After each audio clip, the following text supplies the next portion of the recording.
Coming up, Thanksgiving dinner may stuff you like a turkey, but we've got advice from an in-flight nutritionist to see what you should eat when you fly.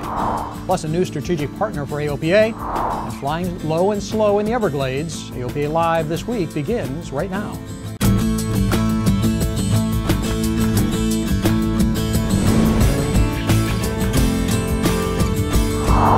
Hello and welcome to AOPA Live this week. I'm Tom Haynes.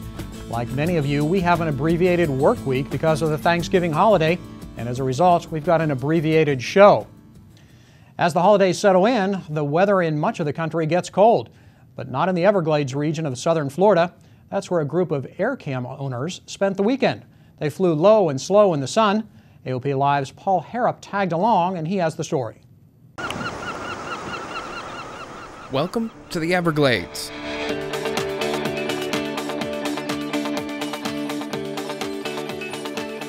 Like me, you may have seen them from the air before, but seeing them in an AirCam gives you a whole new perspective. Beautiful remote area, a lot of wilderness, lots of areas where you can fly low.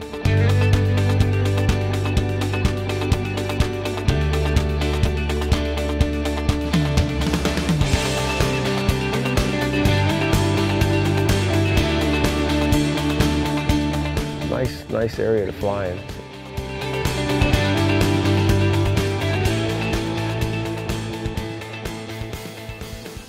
That's why AirCam designer Phil Lockwood held his annual AirCam Owners Fly-In at Everglades City. The small fishing and tourist village island is on the northwest edge of Everglades National Park. The beautiful park, beautiful area. They call the area out here the area of 1,000 islands, and I can see why. I mean, there must be at least 1,000 islands.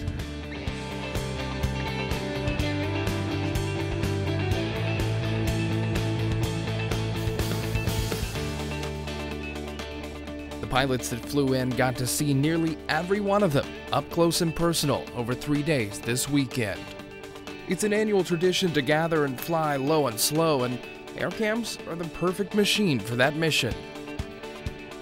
I mean, our instrument panel is down low. It's not up, set up for IFR flight.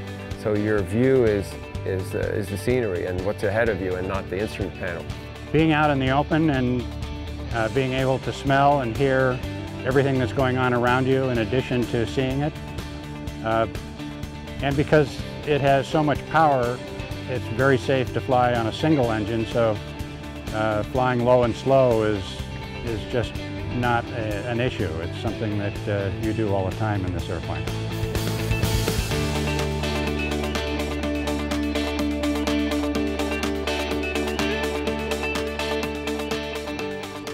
Ed McNeil has 2 AirCams and uses one for research that takes him to lakes in the Adirondacks.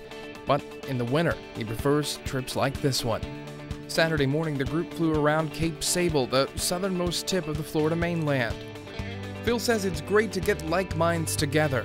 We all like the same thing, so we all have this common bond, and it makes it makes it real interesting for us to get together and share our stories and adventures. And what a place for the adventure. Well, the Everglades is one of the most important freshwater incubators we have in the world, and in spite of all of the civilization that's around it and the fact that most of South Florida has been drained for sugarcane over the years, there's still enough of the Everglades left that it probably is sustainable. In the Everglades, Paul Harrop, AOPA Live. AOPA has a new strategic partner. Aero-Space Reports is a family-owned business in Oklahoma City. They specialize in aircraft title and escrow services. In addition to offering AOPA members a special rate on bundled services, Aero-Space Reports will be supporting AOPA's mission and members through sponsorship and aircraft purchase-related education activities. AOPA Vice President of Corporate Partnerships and Products, Ed Thompson, says it's a partnership with lots of benefits. It's a business that's been around since 1969, family-owned. They have a high commitment to customer service. We are very excited to be partnering with them because we know how important aircraft ownership is to keeping people flying and to making sure they have a great flying experience. And when you're going through the aircraft purchase situation, it can be an intimidating experience, can be overwhelming. These folks make it very, very easy, and they're going to be providing some real great value add in terms of a significant discount to AOPA members. Aero-Space Reports is the third strategic partner with AOPA. They join Enterprise Holdings and Aircraft Spruce in supporting AOPA's mission. You can learn more about the company at aerospacereports.com. Two-piston Pipers are getting a major upgrade. The single-engine Archer and the Seminole Twin will be sold with the Garmin G1000 glass cockpit starting next year. The first order for 8 G1000 equipped Archer TXs is from the Florida Institute of Technology's College of Aeronautics. Well, coming up, Cessna inks a deal with a Chinese company, and we learn what not to eat when you fly.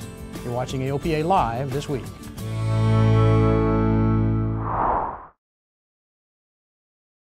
Flight following didn't call out an opposing plane. I saw it on the screen. He turned right and the other plane just pretty much flew right on by. It's your life. You only get one shot at this.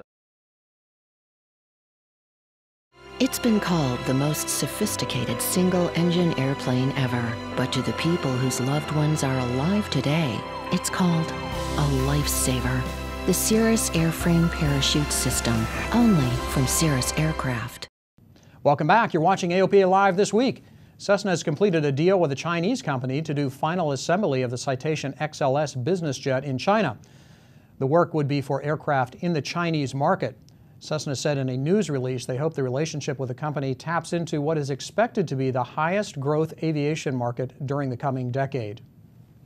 Well, the holidays are officially here, and so are holiday meals. But as you loosen your belt after Thanksgiving dinner, AOPA Pilot Senior Editor Al Marsh has the do's and don'ts of eating before you fly. Everything pilots are eating is pretty much wrong. We're eating things that put us to sleep when in the air and things that keep us awake when we need to rest for the next day. That's the finding of Paula Kraft, an in-flight nutritionist. The flight crew has a grueling job, and it takes a huge toll on the body. So if they don't put in preventative measures to counterbalance all the effects that this travel and going between time zones and different things and eating in unfamiliar places and eating at odd times and not make proper menu choices, then they will get sick more often. They'll be dragging, tired, exhausted, have fatigue, have less of a response time. And that doesn't go for just bizjet crews. Her findings are universal to pilots. Here are some valuable tips. The first, get rid of this stuff.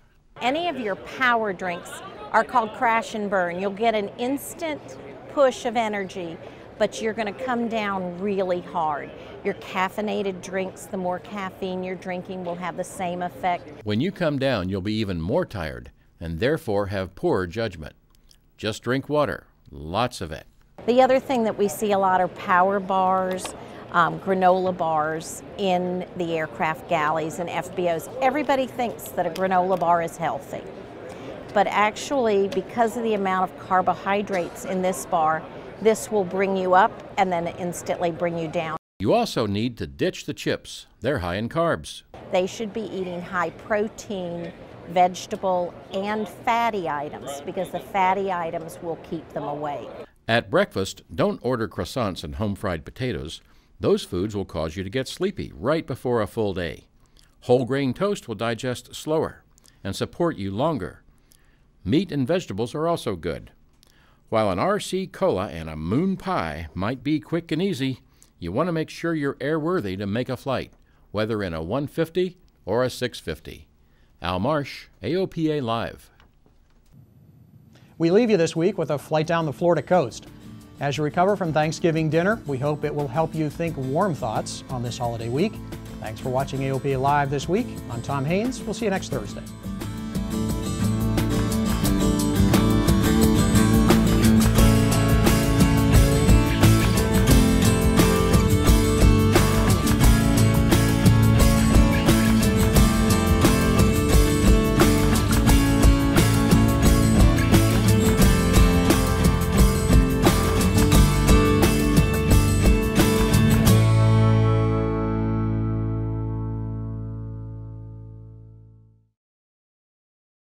every Thursday. We're working to get you answers. The most experienced reporters in general aviation. Bringing more details as they develop. The stories that affect you. We talk with our own safety expert. Every Thursday, AOPA Live this week.